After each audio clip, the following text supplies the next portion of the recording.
What's up, winners? If you are buying fatty meat at the store because you are on one of our keto meal plans, if you're trying to get into ketosis for another reason, or if you just like fatty burgers because they taste like 10 times better than lean burgers, which is another really good reason, then this video is definitely for you. So, hope you're ready to learn, and I hope you're hungry.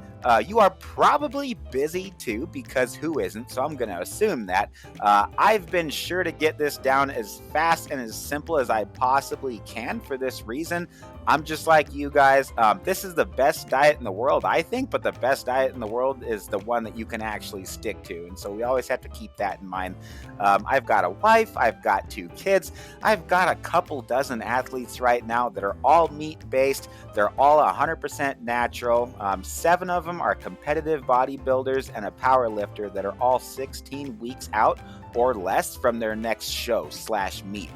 Listen to episode 251 of the supersetyourlife.com podcast from earlier this week. It talked about each one of them, what I'm learning from them, from each of them lately. You should totally follow them too. I'll put links to the other coaches like me that aren't shy on social media and like to teach and like to get out there. So watch how they prep meals like the ones that I'm going to show you how to make right now.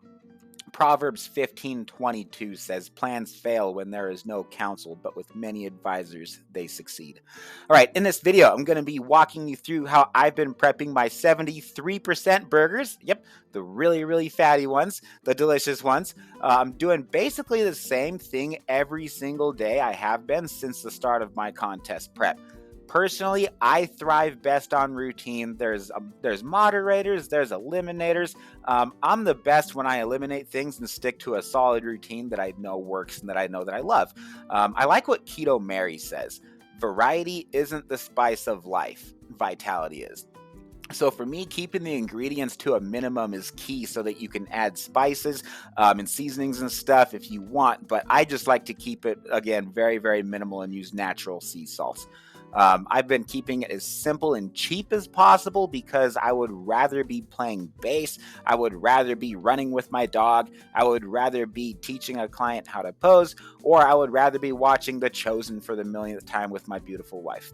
These are all things that I would rather do with my time than overcomplicate a meal plan that should be pretty simple if you do it right and imitate how our early ancestors ate, which is a meat-based diet. The main ingredients that you're going to see me using are 73% ground beef. This is the fattiest that we can find at our local Walmart. That's nothing fancy, guys. This is just where we get it. It's totally okay, too. It's plenty fatty enough for what I'm trying to accomplish in my meal prep to guest pose again at the Open Natural this summer, less than 16 weeks out from that. So we just get this from Walmart. It's not grass-fed or anything special like that. Even this beef, though, is way healthier than the healthiest plant in the world. So always keep that in perspective. If you disagree with me on that, by the way, comment in this video and tell me one plant that you think is healthier than ground beef from Walmart, and I will kindly help you understand where you're wrong on that. Humans are carnivores. Okay, end of rant. Back to the ingredients. 3 cool things about ground beef. It definitely helps me get into ketosis. This is number 1, and it increases my metabolic rate. Super helpful on contest prep. I think it has a lot more flavor too, personally. That's just preference. And it usually is a lot cheaper because everybody else, like most people just wrongly assume that it's not as healthy. And so most people listen to the anti-fat propaganda on mainstream media that preaches to eat lots of fiber and low fat like cows do, right? So sounds like a recipe for disaster. No thanks, not for me. Step 1 on this is going to be weighing out the beef. So this is, here again, it's just 73% ground beef from Walmart, nothing special. And so if you can get grass-fed, that's always better, obviously. But if you're on a budget, then this is fine. Like, you're most of the way there if you're just getting beef in the first place. Careful using the high-fat burgers on a grill, though, or a skillet, because party foul, they will totally burst into flames when you least expect it. I found that out the hard way. If you don't believe me, just ask the local fire department in Vancouver, Washington about Colt the Carnivore setting his house on fire. Yeah, good times. So I sliced these guys with a buck knife. It cuts right. I just cut right through the plastic. this is the part that saves you a lot of time than just like hand making your burger patties. So the plastic actually helps hold the patties together while you're doing this. So that's kind of nice. Salt it to taste. Okay, this is step 2.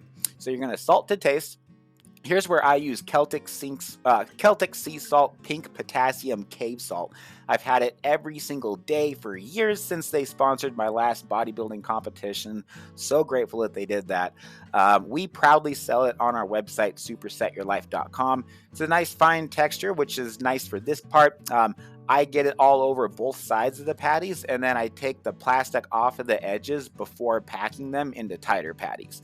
Again, use whatever seasonings you want, but I challenge you to experiment with different sea salts and see how your body feels on that without using any garlic or any spices or any other types of seasonings. Just try it. Personally, I notice a night and day difference in my joint health when I stick with salts only and minimize plant products as much as possible. But we're all different. A little garlic definitely won't kill you on this meal plan. My wife is Italian and definitely loves her garlic, and that's okay. Garlic's delicious. So step 3 is going to be just firming those patties up a bit so they don't fall apart. I just pack them together nice and tight with my hands. Now your patties are ready to cook, so you're ready to rock. Step 4, you're going to heat up a Dutch oven or a cast iron skillet that has like some high edges on it so it doesn't spit up grease drops all over your clothes. Learn that one the hard way too, because that stuff does not wash out. I have ruined a whole bunch of my favorite t-shirts cooking in smaller pans until I got smart and started using pans that had like higher edges on them. So set the patties in while it's still room temperature, so that'll cook them nice and slow. And you shouldn't need to use any of those nasty, disgusting, cancer-causing Pam or any vegetable seed oils to keep your burgers from sticking to the pan. If you're using fatty burgers like this, the fat that's in the burgers should be enough to avoid having that problem. My wife, this is how we do it. My wife always uses the Dutch oven, or like pretty much every day, it seems like, to cook for herself and the kids earlier in the day. And she knows that I'm always going to use it later in the day. So she just leaves the grease of whatever meats she's been cooking in the pan. And then I just use that to cook with mine, right? We like pretty much have nothing going to waste in this house. So step 5 is toppings. If you've been following my contest prep and recent meal prep videos, you know that I'm a huge fan of duck eggs. Love duck eggs. Way better flavor, they're creamier texture, they're more nutrient dense, and for me, they're free.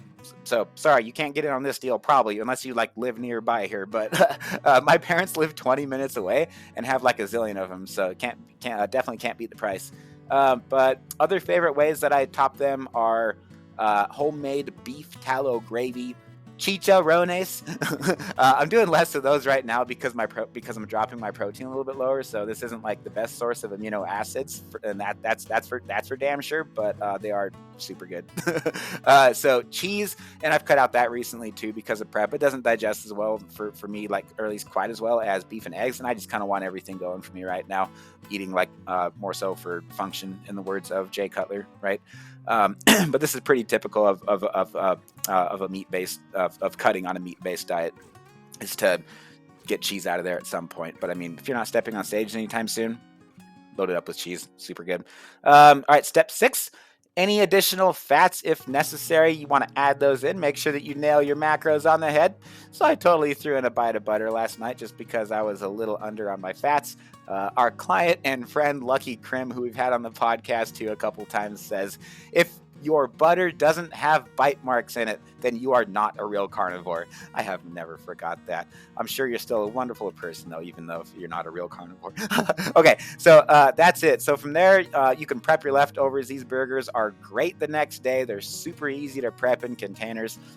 Once again, follow any of our athletes or listen to either of our podcasts where we talk about this way of living, prepping meals, and living our best lives as carnivores. Share this with a friend who likes meat. That should be like any one of your friends, probably, right? Thanks for watching, y'all. Make sure that you're subscribed to the channel. And if you're not already, we always got 2 or 3 good meaty pieces of content, I promise, to hit you with most weeks. So we're trying to keep your muscles full and your tummy satisfied, everybody. Send me some videos of your meal prep or some pictures, whatever. Tag me on Instagram. I'd love to see how you do it. God bless, and we'll catch you on the next video.